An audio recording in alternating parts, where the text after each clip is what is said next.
Saint John of Damascus and the Noumena. By Withered Rose. We have been looking at various attempts to deal with the problem of realism and idealism. First, we looked at Heidegger, why he was not an idealist, and how his account of Dasein steps over both realism and idealism. Then, we saw how contemporary continental philosophy has been shifting towards a new materialism, taking the side of realism against the traditionally favored idealism. Although we here at Scattered Roses are students of Heidegger and agree with Badiou and Malasio that looking at material conditions matters a great deal, note here that the very phrase matters shows the preference for materiality, especially when it comes to political concerns. We do profess to be traditional and, in light of that, we would be remiss to not end this reflection on a Christian note. If you have not been following the discussion thus far, and I know a number of you gremlins joined the family after reading my most recent response to Curtis Yarvin, I would recommend reading the pieces on Heidegger and the new materialism. However, we can do a little bit of recap, can't we folks? Realism and idealism are the two most common responses to the question of appearance versus reality, the question of phenomena and noumena. We come across an object, and we ask, what is this thing? Object A might appear to be one way, but appearances can be deceiving and there might be something underneath, or behind, its appearance. If you think there is something underneath or behind appearances, if there is a something that makes object A what it is and not something else, if this something exists independent of the human subject, then you are a realist. However, there is also the idealist alternative. The idealist will point out that whatever you observe in object A, anything you could possibly describe about it, is a description of your subjectivity. Color, taste, smell, and measurement, object A is 1 foot tall, 1 foot wide, do not describe the thing in itself, the noumenon, but, instead, describes the workings of your subjectivity, your mind. This is not to say that if you close your eyes object A disappears, this is not peekaboo, but it is to say that object A only exists as it relates to human subjectivity. You cannot, the idealist will insist, imagine object A existing independent from the human subject, because to do so would entail a description of what object A is like independent of human subjectivity, but a description of object A requires a human subject, someone has to be describing it. Both positions have political implications. A realist will recognize realities independent of the human subject that, at the end of the day, need to be respected. Idealists, on the other hand, do not recognize anything existing independent of the human subject and, thus, reality is socially constructed, to use a buzzword, and anything that is socially constructed can be socially unconstructed, and reconstructed. It is no coincidence that revolutionaries like Adorno, Horkheimer, and Marcuse based their radicalism on Hegel, with Marcuse even writing Reason and Revolution, in which he explains how Hegel, German idealism, is a force for radical revolution. Philosophy, even the most abstract, has political implications. While I care about the matter from a purely speculative standpoint, I genuinely care what the world is like. Those less inclined to think about these matters might take interest on account of its political relevance. In the past two articles we saw how Heidegger and 21st century continental philosophers defended realism, but now we want to ask how a Christian might go about this. Any defense of realism, or rejection thereof, is not simply the affirmation or rejection of a proposition, there exists an in itself that can be known, but a statement of how the world is. Heidegger, in tackling the question, affirmed a radically environmental view of the world, whereas Badiou affirmed a post-human philosophy, and Malasio a fundamentally contingent ontology. A Christian affirmation of realism, then, should entail a view of the world that is inseparable from Christ. Because of this, I am not looking at a pretty standard Aristotelian answer, which would describe all beings as a compound between form and matter. Many great Christian thinkers have taken this route, such as Thomas Aquinas, and every student of René Guénon, from Julius Evola to contemporary thinkers like Wolfgang Smith. While I find this account convincing, or at least more convincing than most modern and contemporary answers, it can be separated from Christianity. Now, it can, and is, argued, that Aristotle's physics is made complete in Christ. You can still have, and did for many years, have hylomorphism, that beings are a compound of form and matter, before Christianity, and it can give a sufficient account to what a sculpture is. For example, if I am looking at a statue of Julius Caesar, let us say, I can tell you that what that statue is, apart from my perception of it, is a mix of form, the shape of the statue, and its material, the marble. There are other considerations too, such as who made the statue and what the purpose of the statue is, but knowing the form and the matter of the statue allows me to know what the statue of Julius Caesar is in itself. While I agree that Thomas, or Saint Gregory Palamas, improves upon Aristotle, I do not see why it is necessary to bring in Christ to give an account of what the statue of Julius Caesar is in itself. This is my only complaint, and why I am turning to John of Damascus for an account of the noumena. So, then, let us look at John's account of the noumena, recognizing that this is utilizing terminology that came after him, and then see how it fares against both German idealism and the critiques leveled against dogmatism by Quintin Malachiou. Saint John of Damascus. Let us begin with a block quote from Vladimir Lossky's Dogmatic Theology, and then explicate it in the language of realism vs idealism. In his exposition of the Orthodox faith, Saint John of Damascus speaks of creation in terms of idea wills, or rather will thoughts. As he states, by thinking he creates, and, with the word fulfilling and the spirit perfecting, the object of this thought subsists. Thus, according to the scriptures, it is wisdom that positions the 7 pillars of the house.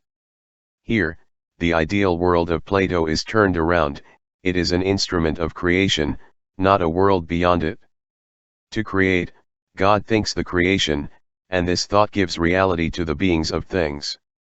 The ideas are the wisdom in the divine work, or, rather, are wisdom at work, exemplarism, if one wishes, but dynamic, that of a will thought, of a will word, in which the logoi, reasons, for things are rooted.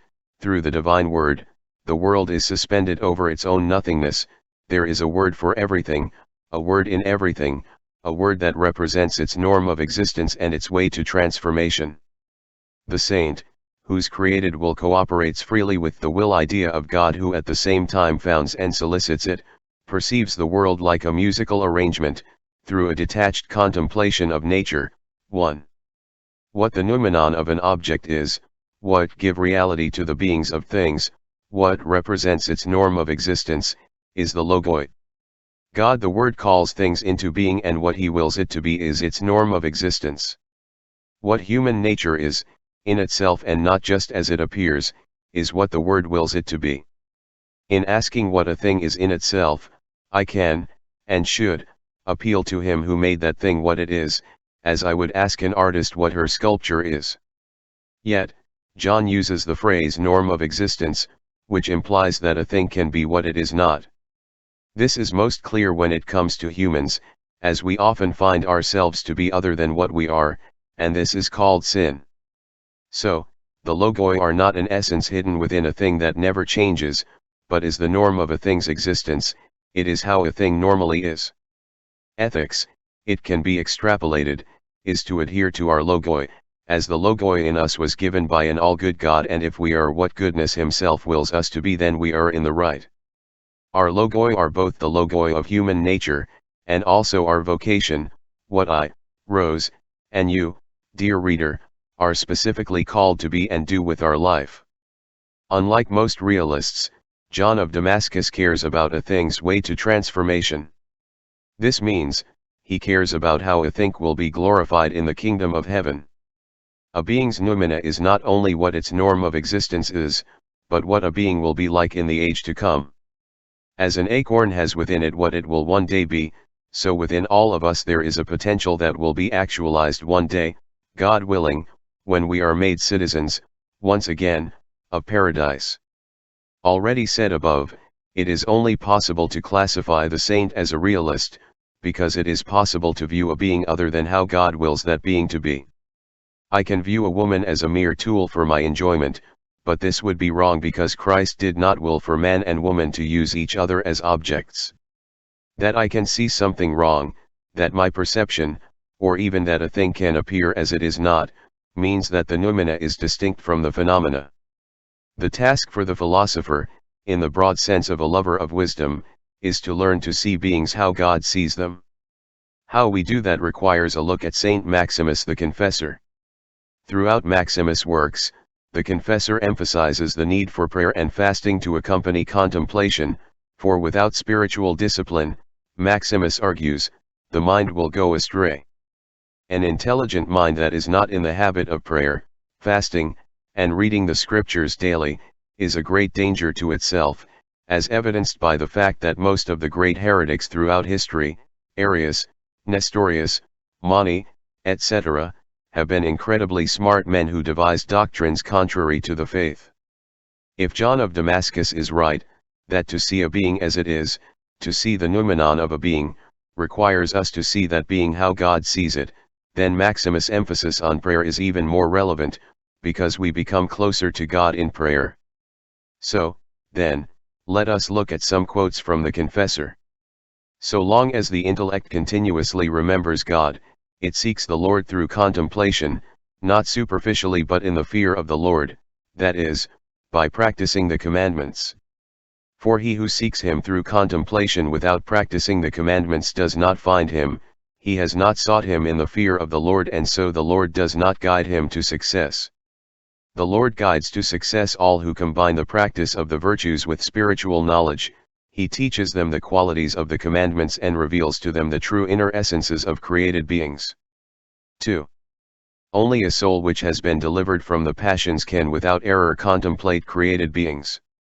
Because its virtue is perfect, and because its knowledge is spiritual and free from materiality, such a soul is called Jerusalem. This state is attained through exclusion not only of the passions but also of sensible images. 3. Until you have been completely purified from the passions, you should not engage in natural contemplation through the images of sensible things, for until then such images are able to mold your intellect so that it conforms to passion. An intellect which, fed by the senses, dwells in imagination on visible aspects of sensible things becomes the creator of impure passions, for it is not able to advance through contemplation to those intelligible realities cognate with it. 4. We need to clear away the passions before engaging in contemplation, but what are these passions? Colloquially, the word passion means something you like quite a bit. I have a passion for philosophy, for example. For the ancients and until very recently the word passion meant something that made you act without reason, something that made you passive in light of that something.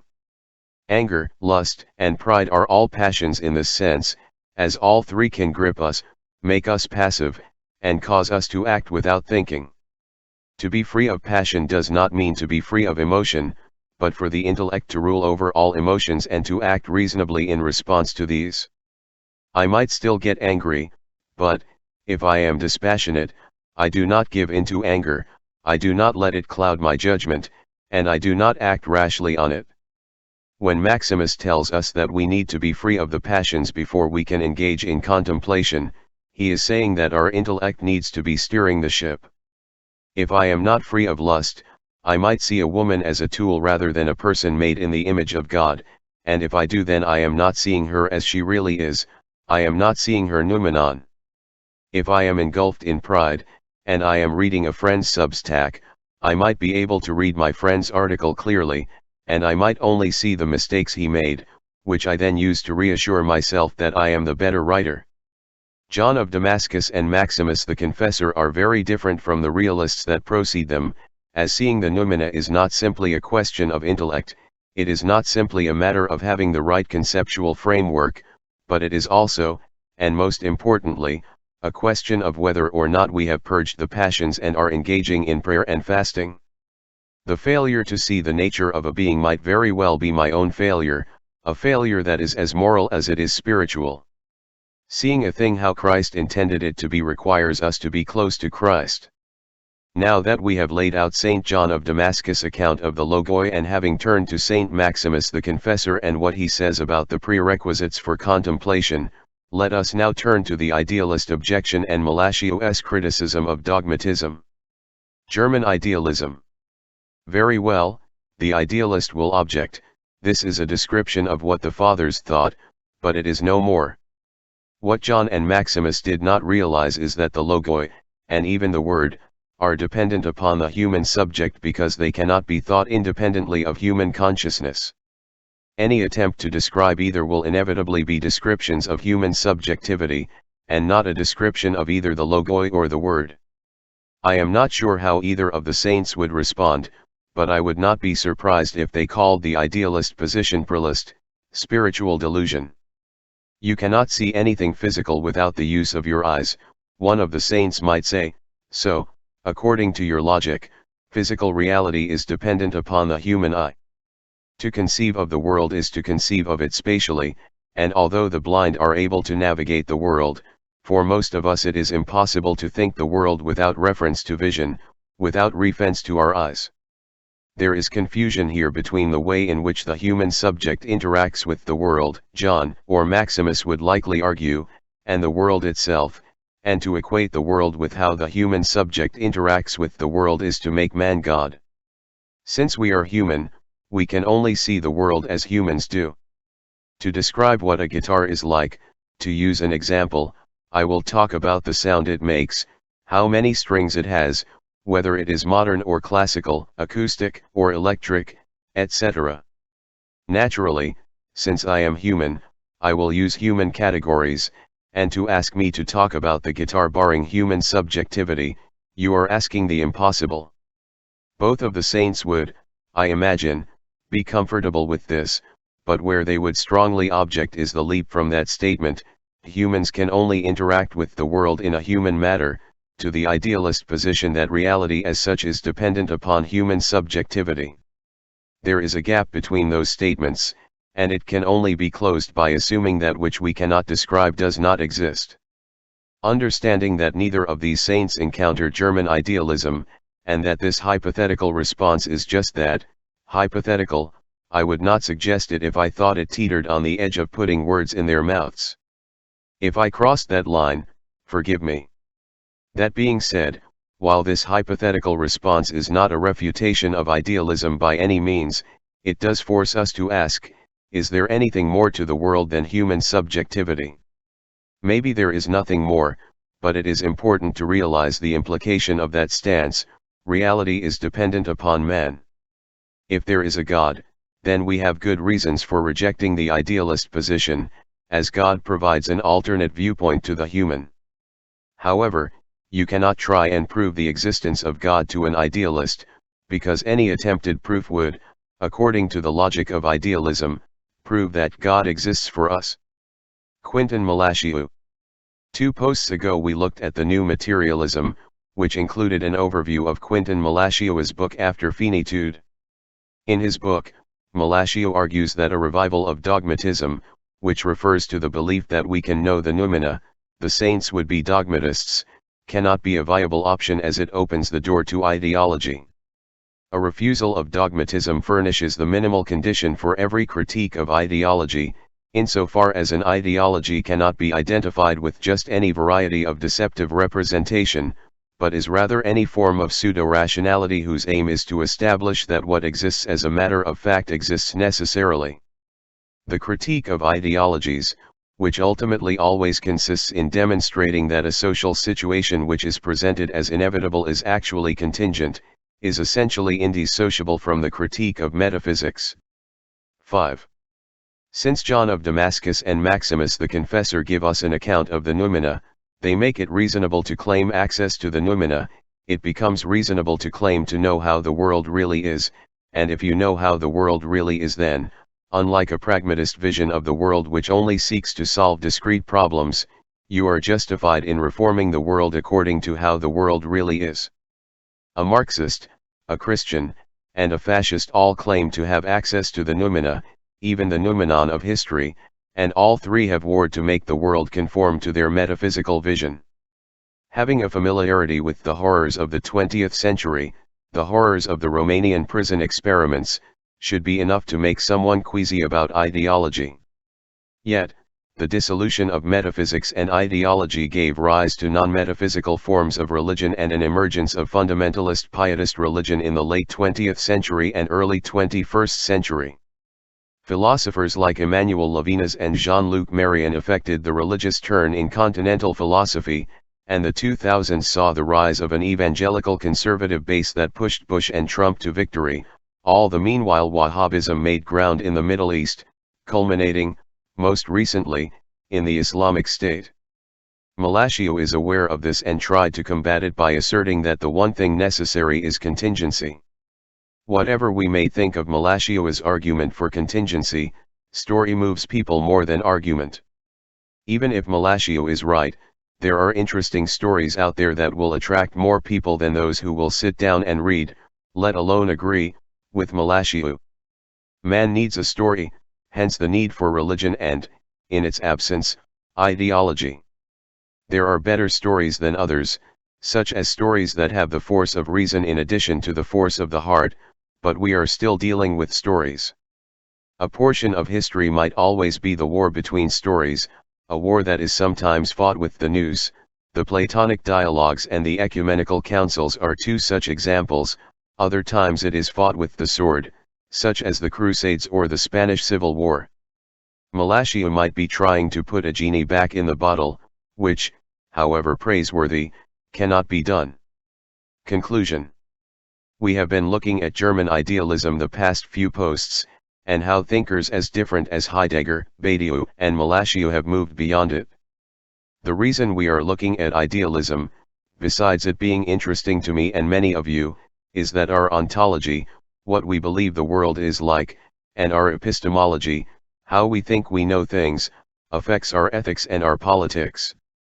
German idealism is, fundamentally, a radical philosophy that is suited for revolutionarily overhauling society, whereas realism is inherently reactionary because it posits something which man must bend to, be it class dynamics, nature, or God.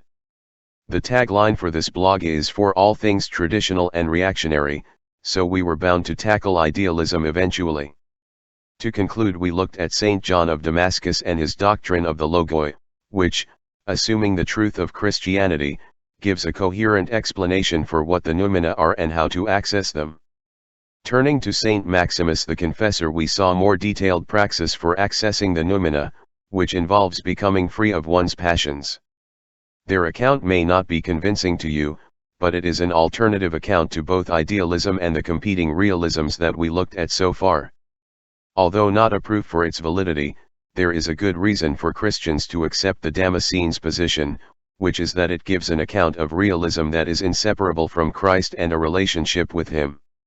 If Christian philosophy is to mean something, it presumably means making it impossible to separate Christ from any answer to a philosophical problem, rather than simply a Christian giving an answer to a problem that could be given by a non-Christian. 1. Lossky, Vladimir. Translated by Anthony P. Jathiel. Dogmatic Theology, Cretan, God's Image in Man and the Redeeming Work of the Trinity. St. Vladimir Seminary Press. Yonkers, New York. 2017-71. 2. Compiled and edited by Saint Nicodemus of the Holy Mountain and Saint Makarios of Corinth, translated by G. E. G. Palmer, Philip Sherard, and Callistos Ware. The Philokalia, Volume 2. Faber and Faber Limited. 1984 200. 3. Philokalia, 201. 4. Philokalia, 203. 5. Mulashiu, Quinton. Translated by Ray Brassier. After Finitude, an essay on the necessity of contingency. Continuum Publishing. 2010 57.